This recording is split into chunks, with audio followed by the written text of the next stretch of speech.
اوس ووایو پاکستان کرکټ ټیم دومره ترقی ولې وکړه؟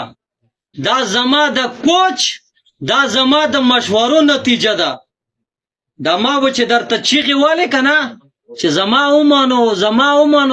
ومانو هسې مې درته نه وې، زړه مې در باندې خوږېدو. دا مې واورو پاکستانیانو باور اعظم چې څومره په دې کرکټ ټیم کې شامل یو واورو. یوه میاشت نور ټریننګ درکوم، یوه میاشت په خدای مې دې قسم مې که نه دا خو 350 تاسو وکړو که نه چې تاسو 500 ونه کړو که نه زه به د خپله ګیره ته په متیزو کله کم. او دا مې د ټولو ټیمونو ته دا درخواست ده، راتلونکی کوچ ما جوړ کو چې کم ټیم که دا د افغانستان وي که دا د پاکستان وي که دا د هر یو ملک وي زه کوچ وم.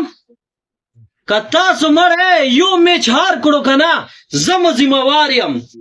دغه انګوران ورته خورو، دغه انګوران زه انګوران خورم.